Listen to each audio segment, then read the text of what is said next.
Hey everyone, I'd like to talk to you guys about what I've been playing in the month of August, considering August is almost over, and it probably will be over by the time you see this video.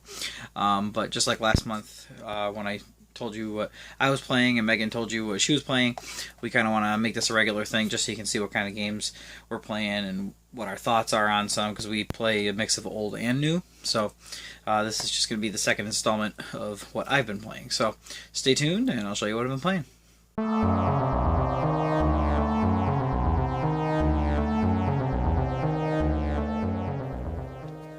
Okay, so I've been playing. I think I stopped playing Last of Us. I still have to finish that. So from last month, I didn't finish that. But I played a little bit of Rocket League, which on PS4, which I had a separate video for aside from the what I've been playing. But I haven't played that for a good couple of weeks. So I wanted to talk about two main games. Well, one of them, I can't say it's a single game because it's a compilation, and then the other one is an older game that I'll talk about. So, first game I want to talk about is Rare Replay, and this came out early August. Usually don't like to buy games brand new, but this game is such a good value that we had to get it day one. It's 30 games for $30, so brand new game, $30. It has mostly classics on here. There are some that aren't as good as the others on here, but just to read a few off, Banjo-Kazooie, Banjo-Tooie, and Banjo-Kazooie Nuts and Bolts. I know a lot of people hate that game, but it's still a good game. So the whole Banjo series is on here. You have Battletoads, the original NES classic, plus there's the arcade version, which never had a home port. So that's really cool. Has the N64 Perfect Dark and its sequel, which wasn't as good, but they're both on here. Cameo for the Xbox 360 is a really cool game. That's on here. You got both Viva Pinatas. You have Grabbed by the Ghoulies, which is an underrated original Xbox game. Jet Force Gemini for N64. Blast Corps for N64. And Conker's Bad Fur Day. Some of the big titles on here.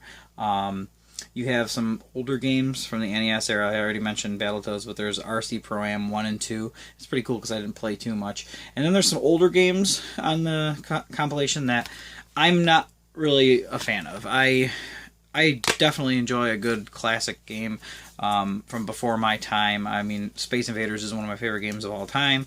And a lot of the Atari classics, I feel like you can play them today and they hold up.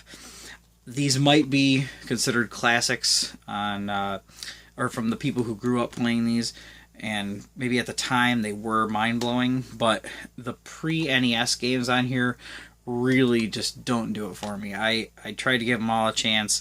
I love Solar Jetman on the NES, and it has the prequels to those, Lunar Jetman and just Jetman. And I just, even those they were probably the best of them, but I feel like the controls and physics, in old Atari games, there was a lot of poorly made games, but there was also some that have really tight controls that you just can't perfect anymore. They still play perfect. And I felt like these were just awful. There's one, I can't remember which one it was, but you bounce around like crazy everywhere, and I don't know how they ever found that to be fun for the controls.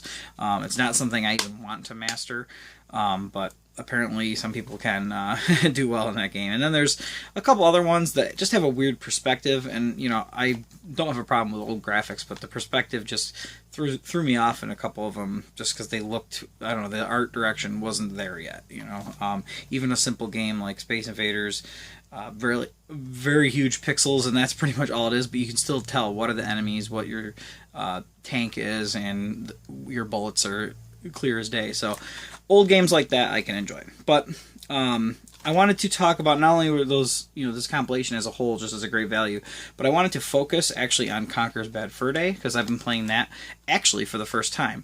I rented it for N64 when I was younger, probably in like high school or so, and I enjoyed what I played, but I lived at home with my parents and they were a little content aware of what I played, so I could have gotten away with playing it, but I would have heard it from them. So I rented it, and then I was like, I'll play it again someday. And then I never got it. So I didn't really make it that far.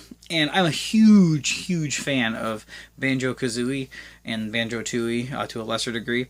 So I was really looking forward to playing it because I love the Rare platformer, the 3D. I don't care if they're collectathons or whatever they've been touted in the past as being, but I really enjoy the exploration, and actually Banjo-Kazooie is my favorite 3D platformer of all time, but I don't want to really call it a platformer. It's more of like a 3D action adventure.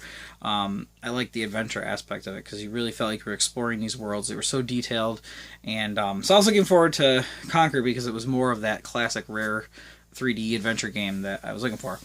And I have a little positive and negative feelings about that. The positive side is they really took that adventure aspect even farther, slightly to a fault, but I do appreciate what it did in a time where games weren't doing bold new direction.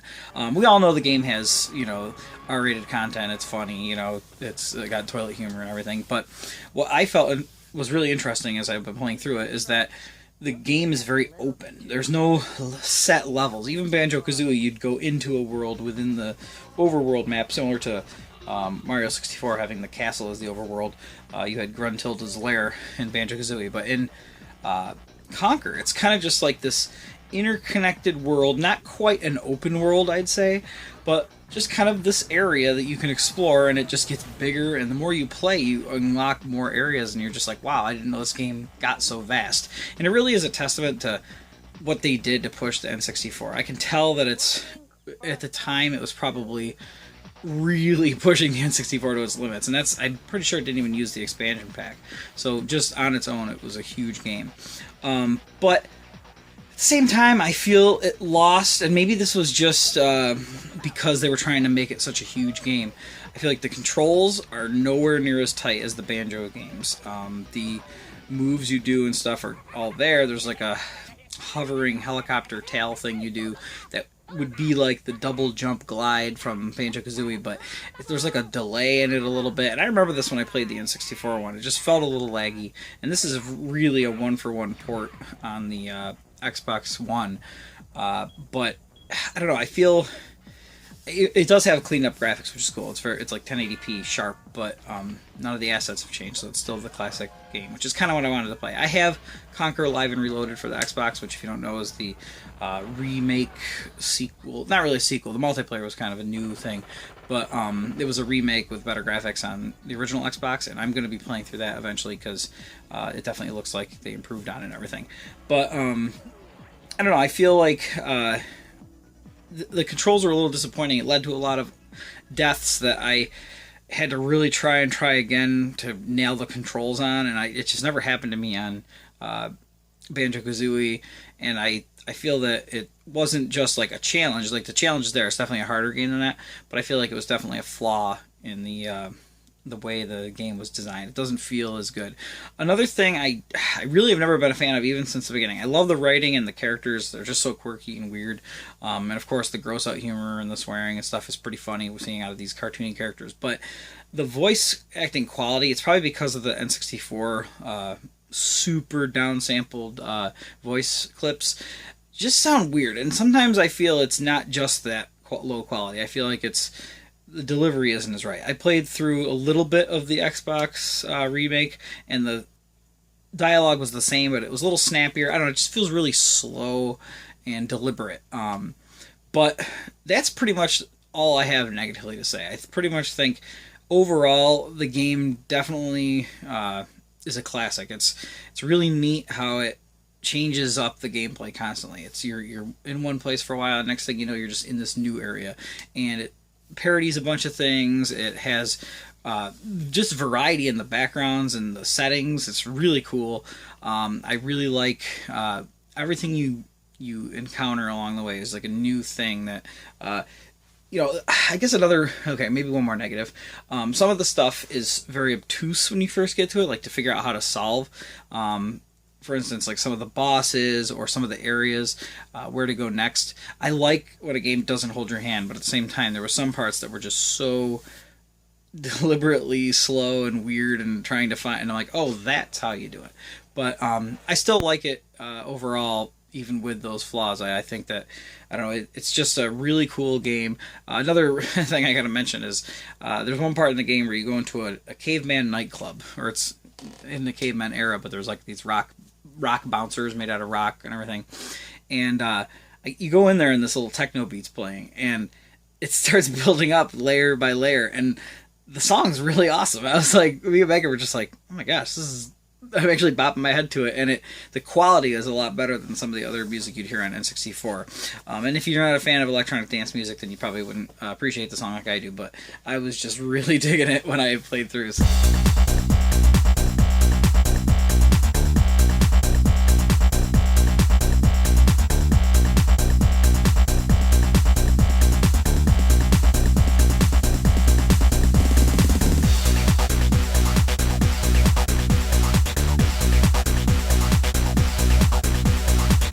I'm probably like 80 to 90% done with the game. I know there's a couple areas I've seen from screenshots and stuff in the past that I haven't been to yet, so I still got a ways to go, but the game's constantly surprised me, and it's really good to finally be playing that. And that's why I haven't played the original, the remake, because I never had the original, and I wanted to play the original first, and I'll go play the remake, and it'll actually help me appreciate it more, because I did pop it in just to see the graphical difference in the beginning, and I was like, this is going to be awesome to play through again. The graphics are different. The controls are a lot tighter on that version, so I think some of my complaints from the original aren't going to be there. But like I said, it's something that I don't think is that big of a deal, because at the time it came out, there was nothing like it, and it still is very unique in the type of game it is. I'd love to see another Conquer, but we'll see. We might not see another one in the future. But definitely check out Rare Replay. Such a great value. I mean, the only thing it's really missing, in my opinion, are the Donkey Kong games by Rare and GoldenEye, but we all know licensing issues are why that's not on here. So that's the first thing I've been playing this month. Now, the next game I played this month, I'm not going to talk too much about, because I'm definitely not all the way through it. Even though I've finished it once, because the way this game is, there's probably a lot of spoilers, and even if I researched to talk about this more, I think I'd spoil myself. So I'm only going to touch on it a little bit, but it's a really unique game, and I've heard about it for a while, and wanted to play it for a while. A lot of people really like it. It's called 999, 9 hours, 9 persons, 9 doors, and it's a puzzle adventure visual novel-esque game, like I've been playing on the DS a lot lately, because it's one of my favorite genres for the system. But I don't know, it's not as good in some ways as the visual novels I've played before. I feel like control-wise, animation-wise, it's a little less interactive, except for the puzzles and stuff. It's pretty cool, but the exploration's decent too.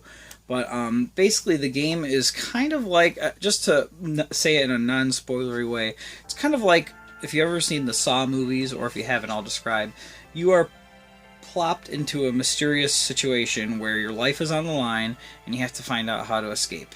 I know the sequel to this is called Zero Escape, Virtue's Last Reward, and I think Zero Escape might be like the name of the series that this is, and this was 999, and Virtue's Last Reward is the sequel. But basically, you and 8 other people, so there's 9 of you total, are trapped on a ship. Basically, that's the farthest I'll go with spoilers of the story. You are trapped on a ship, and you have to find out how to get out of there. What makes it interesting is the 9-hour time limit, which isn't in real time because you're playing through and there's no timer going, but as you pass through new chapters, it does cut down on that time limit. And it's got great characters. That's one of the big things I like about visual novels. And this game is really cool because the other people that you're with, they're all different. They're all very weird. There's definitely some cool writing in this where the characters are kind of down to earth and realistic. There's swearing, but not an overabundance of it. It's just like naturally how people would get pissed off and say things if they were in this situation. And then there's just some weird quirky humor, some like pervy humor, not to the degree of some other games from Japan that overdo it, but just like sexual tension between some of the characters.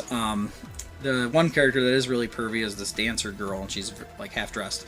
But it leads to some funny dialogue of, why is she dressed like this? And, but also her character is actually very deep, so she may have that weird appearance at first that jars you and go, what the heck is up with her? But as you're playing through the game and you see how she is, I'm not going to say how she is, but she's definitely an interesting character, and they all are. There's just some really cool about them. But another thing I will say is that what makes it so intense, not just is the time limit as you're playing through, but everybody's life is on the line in certain ways throughout the game. So you never know what's going to happen or who's going to get hurt as you play through it. So it's really cool. I like the game a lot. And like I mentioned earlier, I can't talk too much about it because I didn't finish it yet. But I did play through once, and basically this game is meant to be played through at least 5 or 6 times, maybe 7. I beat the game once. I got the bad ending, it said, and there's at least 5 other blocks for representing the other endings. So this game is meant to be played through multiple times, and there's definitely a lot of dialogue choices and places you can go, like you're going to go this way with this people or this way with this people, that will probably be the things that lead to the different endings. So once you beat it, you can start a new game plus, and you can skip through the dialogue faster and stuff, so you can definitely catch back up. And so that's what I'm doing right now. I'm still in the beginning of my second playthrough, and I've actually taken a little break on it since I've been playing some other games, but like the Rare Replay. But definitely cool. I'm going to continue it. I think it's definitely like some of the other visual novel type games for the DS. I think these games work so well for the platform. They work well with the touchscreen, and it doesn't need to have super crazy graphics, but the art is really good. The characters are really well drawn, and the environments are cool. The only thing, like I said, is it's slightly less animation and interactivity to some other games in the genre that I've played. Like the Phoenix Wright games, I think has a lot better animation for it. So, and that game is very static in a lot of ways when you're moving around. It's static backgrounds and stuff. But it just felt like this is a little more picturesque. But don't let that sway you away from a cool game with great puzzles, a lot of problem solving, and an intense story with really cool characters. So that's what I've been playing. Both 999 and Rare Replay are great games. Very different games. Obviously an old game and a new game made of old games. But that's what I've been playing. You'll see what Megan's been playing soon. She'll do a video like this as well. And as always, thanks for watching, and we'll see you in the next video.